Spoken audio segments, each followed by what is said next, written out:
Good morning. Welcome to day whatever we're on of Commodity Classic. Making the walk over here this morning. We got a full day at the trade show. We might check out and see what other sessions and things are going on today.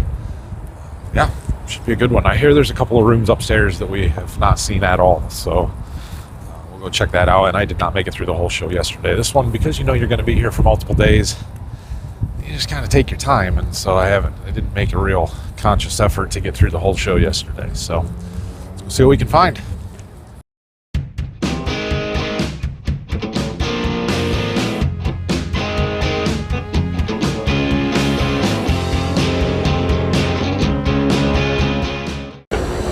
So the show opens here at 8:30. It's about 5 minutes from now or so. A few people waiting to get in here, but there's some rooms upstairs, like I said, and I figured, well, while we're waiting, we might as well get to those rooms, and we'll do those first this morning. Well, I've made it through this room here. There's a lot of smaller booths and stuff.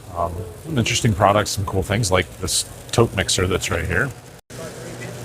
I've got one similar to that, but kind of need another one. So anyway, I'll walk through here, the Acres TV stage, see what's going on, and then we'll find the other room upstairs here. There's kind of a whole side of this show. So we're back downstairs in the big room. There's a whole side of this show that I did not hit yesterday. We're kind of walking over here. We got the red booth, well, the Massey booth, the Ford cases over there. This whole corner, I didn't see any of it. So I'll walk through this stuff. I didn't find that second room upstairs. I thought there was one. Maybe I was wrong. I don't know. Just keep walking. All right, so we've got a few things. So over there is the Anheuser-Busch people. Some of you may remember my sister Anna had a internship with Anheuser-Busch a few years ago, so they knew who she was there. We've got drone spray trailers here. A lot of cool stuff. And I found the Bushels Plus people. I should go over there, but I talked to them for a long time, did a nice interview with them that you'll probably see at some point, but not their interview. But yeah, pretty cool. That one's a really nice drone trailer. If I was doing it for business, I could justify something like that, but for doing our own stuff, keep it cheap. Made our way over to the red equipment booth. 785, is that new? I knew they had a 715. I don't remember a 785. Maybe they came out with that at Farm Progress last fall. I don't know. But big, wide hood, impressive looking tractor. And they have a 405 Magnum road track, half track. That's a pretty cool looking tractor. And they've got a new 440, which I think is brand new for the show. So Case come out with their big new tractor, and unfortunately they've already been one-upped by Deere.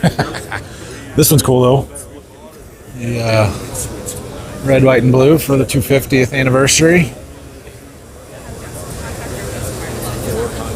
They should actually sell that paint scheme instead of just one of one, but you know, I'm not in marketing, so I'm going to check out a red combine here for a minute. I do like that they have drive shafts instead of belts coming up to the feeder house drive, so that's kind of nice.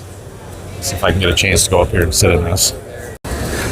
Now, to be fair here, the last time I sat in a red combine, it was like a 2012 version, and I thought it was 13 years behind technology and Deere. So I'm curious what this one looks like. Better. Looks a lot better. Got a nice screen there. Pretty well laid out buttons, although they're huge. Is that good or bad? I don't know. It's different than how John Deere has approached it. They've got a throttle that's like a whole slide. Wow. Not just push buttons. Interesting. Interesting. These switches are what John Deere used in their 9500s, so that looks ancient, but I don't know. Yeah, I don't know. It's nice, and it's not quite the same feel as the Deere cab. Here's an AF10. Let's go sit in that one. That's more like an X9. Let's see how that compares. This is a 8260, I believe. They've got some real nice storage shelves. I'll give them that. Is there a fridge here? Is that a fridge? Ugh. Fold the seat down. I don't know if that's a fridge. Cooler, maybe. I don't know if they got a fridge. Oh yeah, fridge is under the seat. Just a different way to get into it. The Case IH people did a pretty good job collaborating with the Brent Avalanche people. We got it lined right up to their grain cart here. That's impressive. But yeah, here's their AF10. We'll see if we can't check this out. They've got quite a step to get up here, don't they? See right in there. It's pretty nice. That's a big wide sieve, no obstructions, no shoe augers. They've just got a shaker pan to get everything to the back. Couldn't add to that, I suppose. Is this a twin rotor? It doesn't look like a twin rotor. Yeah, maybe it is. Look from the back. See if this cab looks the same as the other cab here. Mostly. We've got something else there for a Raven. I wonder if that's a grain cart automation type thing, but all of these buttons and the armrests are the same. Different up there. Radio and AC controls and stuff, but mostly the same. Nice. So in yesterday's video, I made a comment about the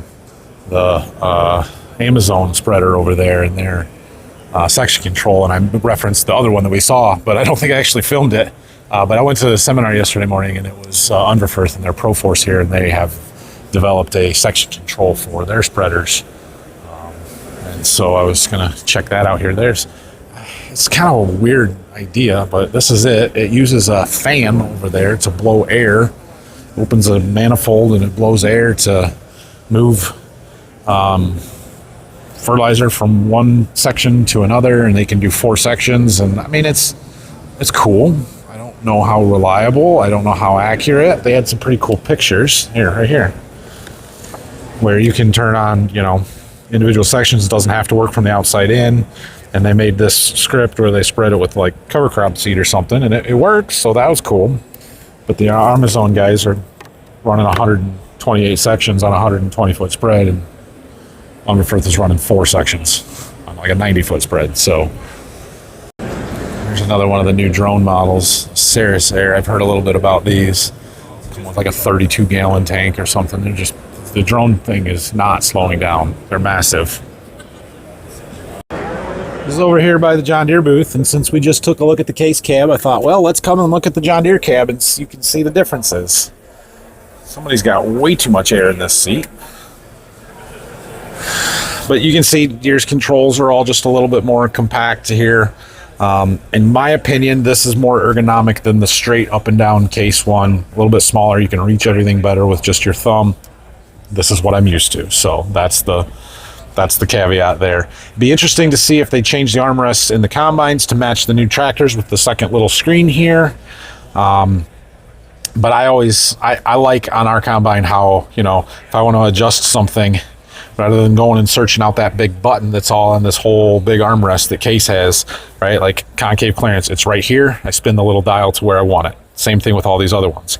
You just push the button and you spin the dial. This comes up on the screen to tell you what number you're at. So preference thing, this is what I'm used to. They've got obviously the radio stuff up there. It's changed a little bit since our combine. Obviously they've changed a little bit since ours, but pretty nice. Not as much storage as the Case combines. I'll give them that. We're gonna have to go find the Fendt one pretty quick here, aren't we? Oh, Deere does have a little shelf over there. Ooh, this one's got Starlink. Look at that. Got a bracket down there for a radio. That's kind of nice.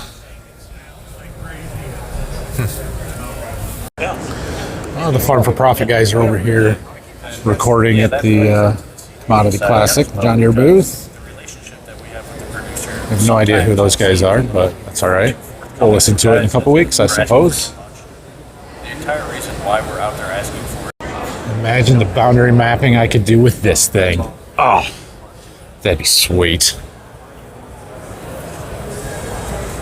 I can't afford it, but dang, would it be cool. This is probably a $50,000 gator setup. I've made it to the Claas booth. We can check out their cab while we're here. They have an auto luber, that's cool. There's a lot going on the side of this combine though, and there's no access to, which I suppose their system is totally different, but both the Case and the Deere combine, you can get to the rotor from the side. Not here. Oh boy. Yeah, see, this is, oh man, look at that joystick controller there. I can see that. That one works. It's comfortable. Got some buttons there. Big switches, similar to the Case one for your adjustments and stuff. Controls to turn things on and off. Got radio and, yeah. I assume that does some stuff on the screen, which is nice. Got a big mount up there, I assume, for a secondary monitor. Bunch of controls, a little radio screen up top. I assume that's radio, maybe AC. Lights. Okay, nice. Still got a steering wheel. Claas and Fendt are not together anymore, or ever were, or whatever. I don't know. There's a little window there. What is that window for? That's crazy. Why? Interesting.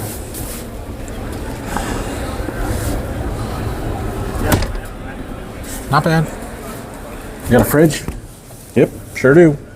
Nice one too. I like that. That opens that way. Well, we're over in the New Holland booth. Take a look at their stuff. They're using more of this dark blue. I really like this dark blue on these tractors. It's a big one. 655 horse. Nice. We're going to go sit in their combine, look at their controls. It's apparently combine checking out day. That's what we're doing. We'll head over to the Gleaner and the Fendt over there in a little bit. What do we got here? We got a CR11. Well, I climbed up here thinking, well, Case is the same as New Holland. These are going to look identical. The combine in the back looks pretty similar, parts of it at least.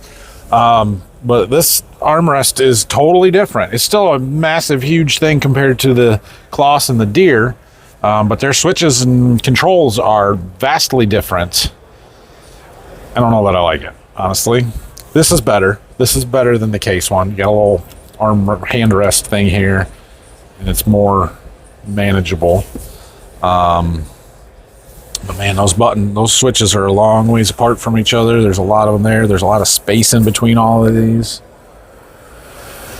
I guess it's fine. I don't know.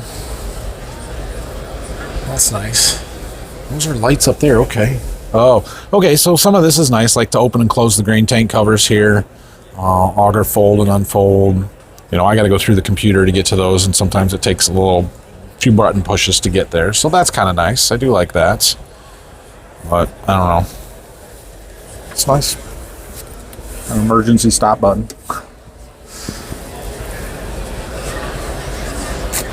All right. What else are we gonna find? And we're over here at the Gleaner. This is a T81 model. Let's climb up here. Man, Gleaner was pretty innovative for 1975 when they designed this cab. Pretty fancy. It's the joke with the Gleaners is they haven't changed their combines in 50 years, but no, this is nice. Definitely the Fendt AGCO style monitor stuff. They've got different style of buttons over here. This is reasonably nice. This is still a very large armrest. This is a sweet seat swivel. Not that button. Not that button. Not that button. I don't know. We've got precision planting yield monitor in here. Backup camera. Not bad. It's very different than what I'm used to, though. Got lots of places to put stuff over there. It's kind of nice.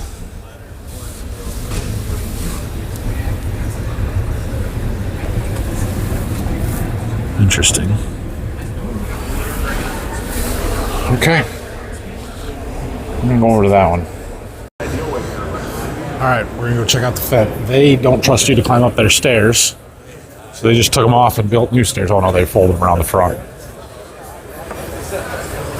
All right, innovative combine cab award goes to Fendt because there's no steering wheel. It's right here. And that's crazy to me. Other than that, it's a Gleaner cab. I got a different little screen here in this deal. I don't know if this seat rotates either.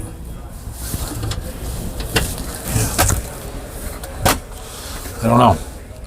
I like my seat swivel in the 780. That's really nice. So, but yeah, I could get used to this. They've got a spot for an iPad mount here. They've got a 2020 in here for a monitor. The hardest thing for me getting away from Deere equipment would be the technology stuff. I love my John Deere auto steer, the John Deere displays, the John Deere Ops Center, all of that stuff. It's really nice. So, I'm going to take her for a spin. We left the keys in. I bet you'd get kicked out real fast if you turned it over. So they've got this Geringhoff TrueFlex Razor or something. I don't know. It's got this big blower here, and I noticed these tubes going underneath the head, and I honestly don't know what they do. I knew they had some airbags or something for flotation, but I didn't think that they had just a big air tube like that. It's almost like an air bar, air reel blower, but it doesn't go to the reel, so I'm really not sure. All right, I'm not sure we have any more combines to sit in. I think we found them all here, so we'll see what else we find throughout the day. But yeah, that side of it is done. There's the Golden Harvest booth here. I know a couple of these guys, but not real well, so I haven't spent much time there. They introduced their new soybean trait, the FG27s, their HPPD resistant beans. Expanse is the name, you can see up there. The Durastack trait that came out a while ago. We have competing ag influencers here. We've got the RFD TV booth, and that's Rob Sharkey over there, Shark Farmer. And then if you come over here to the Ag X booth right across the road, we've got the Farm for Profit boys, at least two of the three anyway, doing a podcast with the Ag X agronomist. So it's kind of fun to watch. You guys want to watch the sausage get made?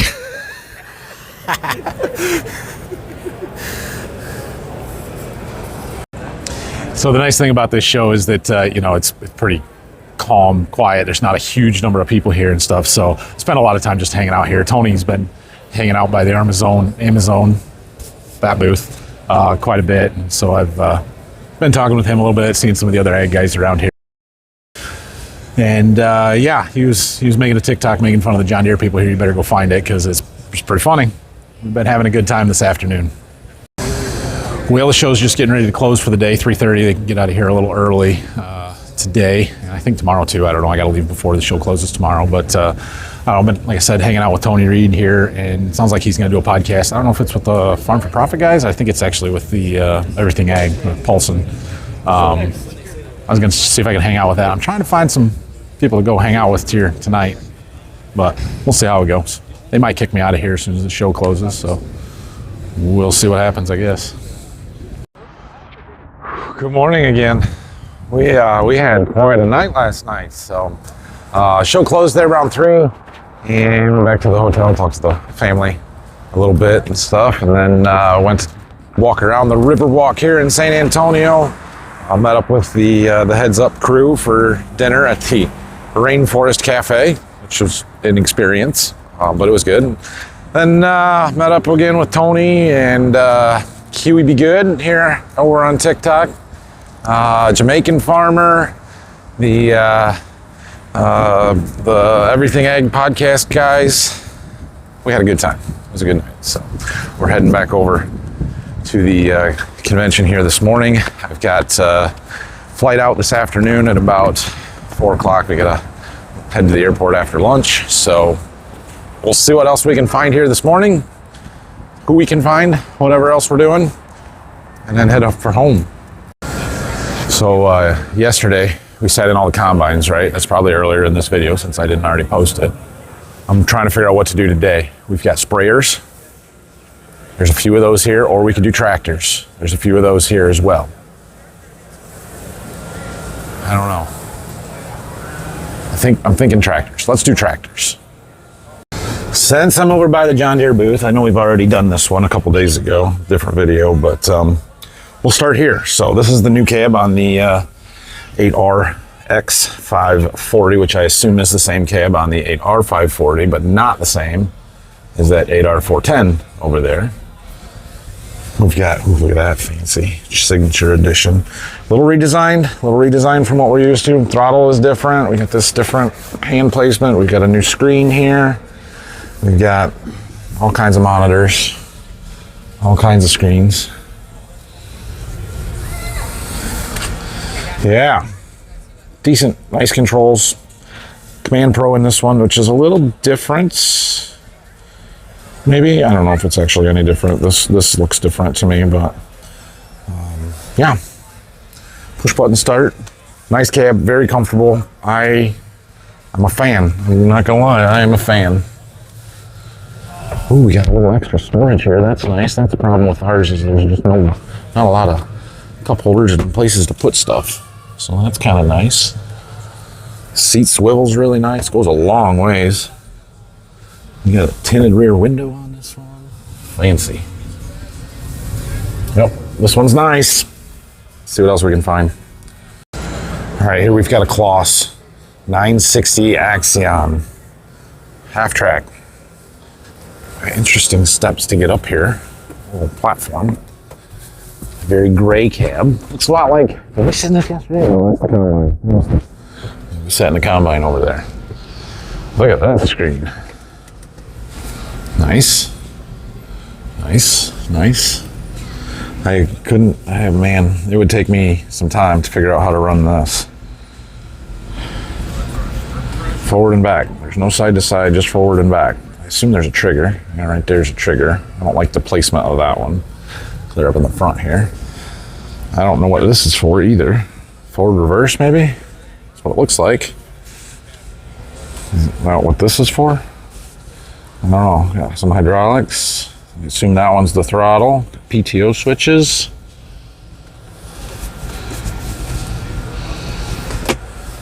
All right. Seat does not swivel as far. There's not as much room for it to go. Definitely does not go very far to the left here. But it's a comfy seat. Look at that. Old school parking brake. That's something. What is this? I don't know. I don't want to break it. Like a cooler? I don't think it's a fridge. I think it's like a pop-in, carry-in-out cooler. I mean, it's solid, not super fantastic. Got a nice display here for some of the telemetry stuff. Speed, RPMs, all of that. We've also got forward and reverse over here. I'm not sure what that one does then. All right. What's next? It does appear John Deere stole the pancake stackable weights from a forklift off of this tractor though, because that's a lot like what John Deere's new weight system looks like. TerraTrack, that's what they call that. I wonder how effective that would be. And if it would build up heat on the road. All right, we found a Kubota. Now, I'll be honest, I've never been in a Kubota. I don't know what to expect here. This is a mix of more sophisticated and less sophisticated than I would have thought. Like, look at these PTO engage levers. That's crazy, right? But the rest of this, especially up here, is fairly advanced looking. Anyway, boy, this is not ergonomic. It just doesn't fit your hand very good. My hand, anyway. I'm gonna screen, but it's a small one.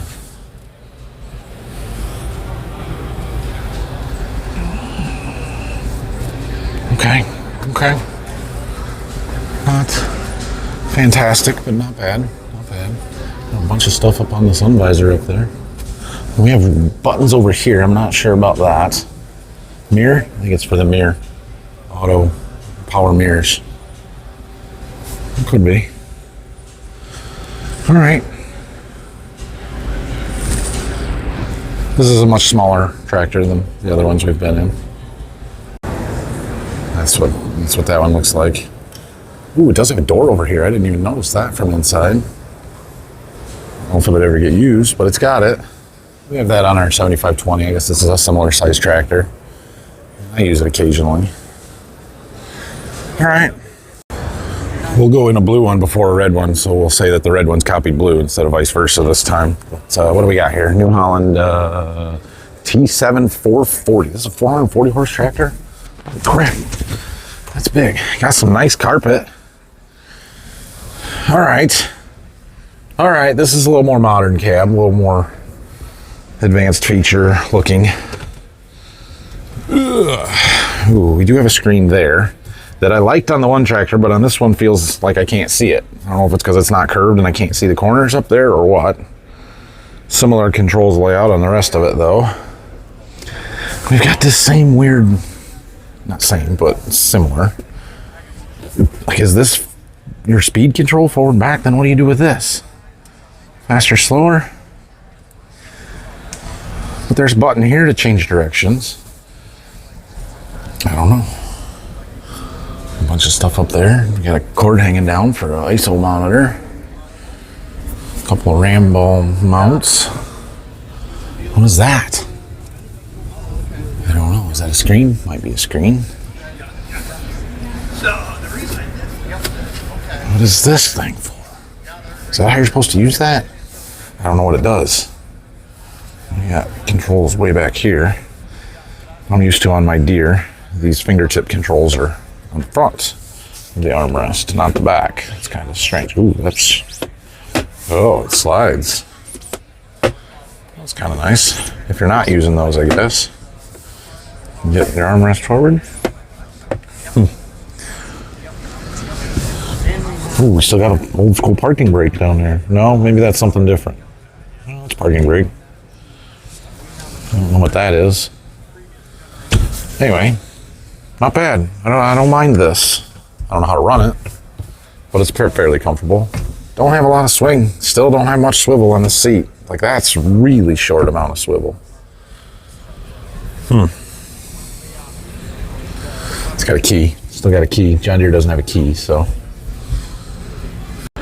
All right, we're in the case booth. We're gonna sit in this Magnum 405 road track here. Let's see what this one looks like. Ooh, it is different. It's not the same. It is not the same. Okay, people need to put the steering wheels up. It's too hard to get in the cab. Okay, what do we got here? They got the controls out front again. I don't know what these 1, 2, 3, 4 buttons do. Probably programmable.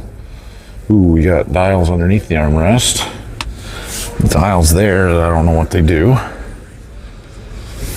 This is a little more comfortable though. This is shaped correctly. It's angled correctly to fit your hand. But that just is a straight slide. It's not a return to center. Okay. It's your auto button, well placed. Forward, reverse. Okay. Okay. Got lots of functions on that stick, don't we? They're all very similar, right? We've all got this lever up here. We've got 2 sticks on the steering column. No display on this one. But we've got this one here, and we got another big one right there that's right in your face. That would need to be adjusted if it was me driving this. How's our seat swivel? This one's kind of all the way down, so, ooh, it's locked. How do we turn it on? Right there. All the way to the left. All the way to the right. It's more than the blue one. Not fantastic still, but it's better. I got a windshield wiper mounted right there in that side window. Okay. Not bad. I don't hate it.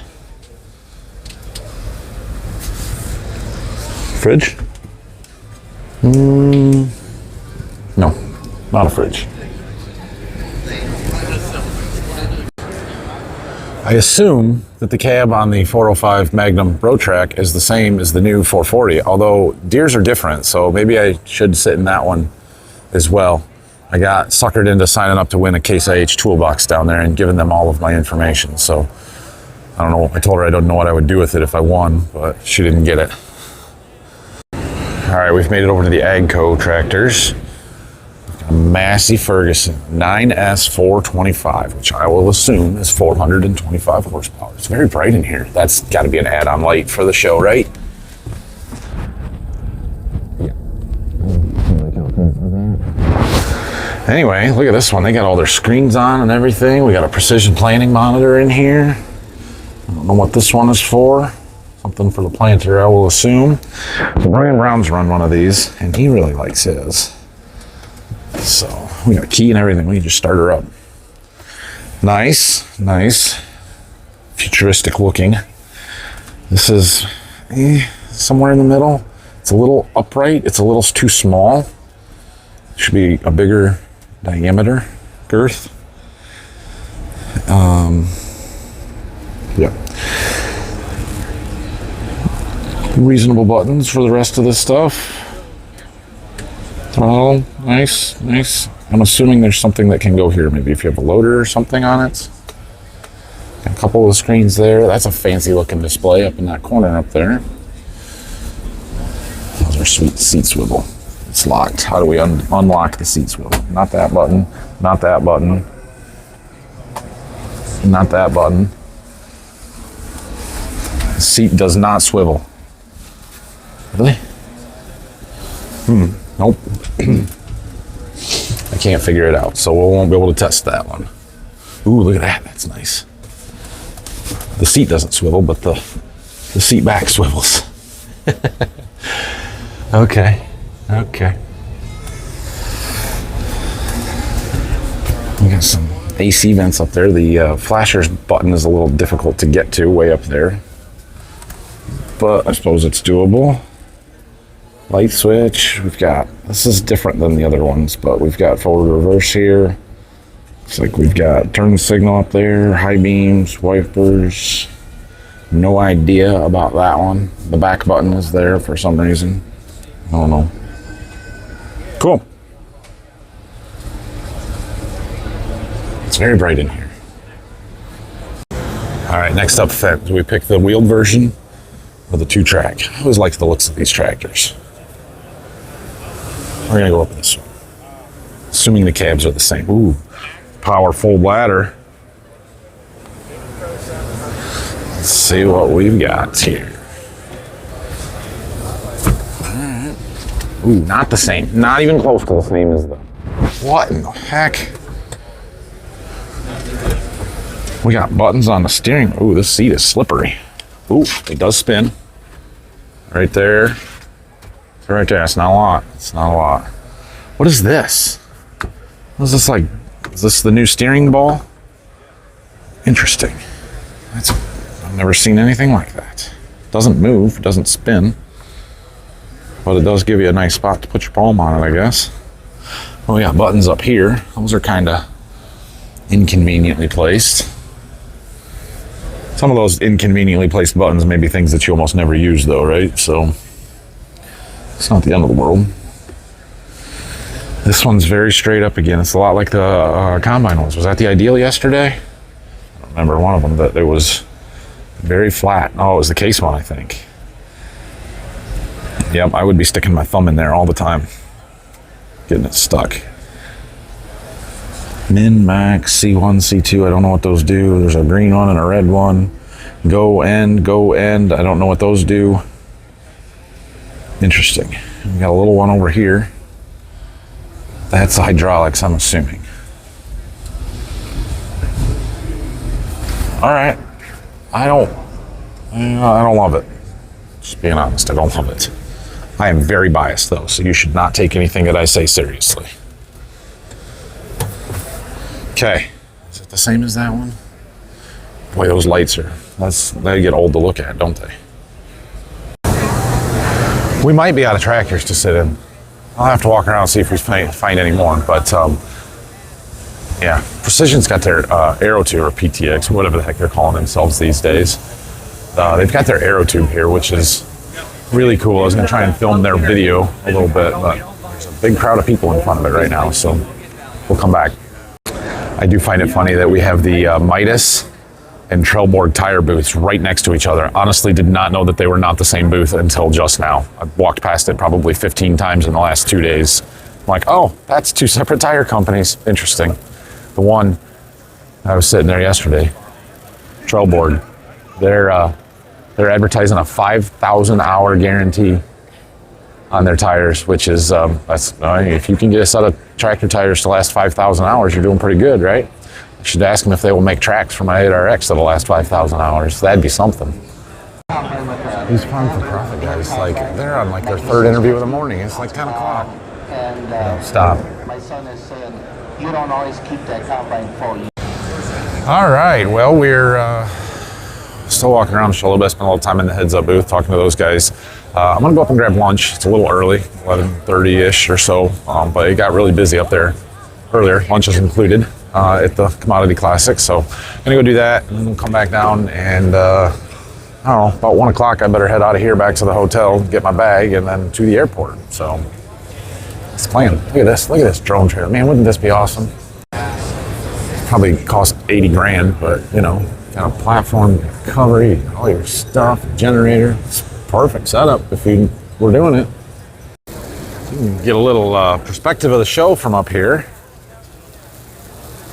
The John Deere booth is way over in the far corner over there. You can see their video board. And we got cases over that way. Here's the big Fendt booth, the precision planting. And it goes all the way down over there. You can't quite see out into the corner over there, but the heads up booth is over that way. It's not Louisville, but it is a pretty massive show. And then there's a whole other room upstairs here. So, all right, well, I am heading out. Thanks again to the heads up people. I appreciate the trip, appreciate all the stuff that they've done for me down here. So if you guys haven't tried heads up, you have any issues with white mold, SDS, that kind of stuff, it's worth a look. And yeah, we're going to get on an airplane. All right, well, that's a wrap here from Commodity Classic. And this is a great show. So if you ever get a chance to come to this one, I highly recommend it. One of my favorites to come to. Just like it's chill. There's not a lot of people, or not so many people you can't, you know, get around and see stuff and talk to people and climb in the equipment. It's a good time. So have a great night. I gotta get back to the hotel, get to the airport, get on an airplane, try and get this video edited for you guys so that you can see it in the morning. But I haven't been home much for the last 2 weeks, and I'm looking forward to getting back to home and actually doing some stuff. So make sure you're subscribed over here on the YouTubes, and like the video for me if you would, please. We'll start getting into a little more exciting content, I hope, as we get closer here to spring. So thanks for watching. Have a great night. See you guys from Michigan.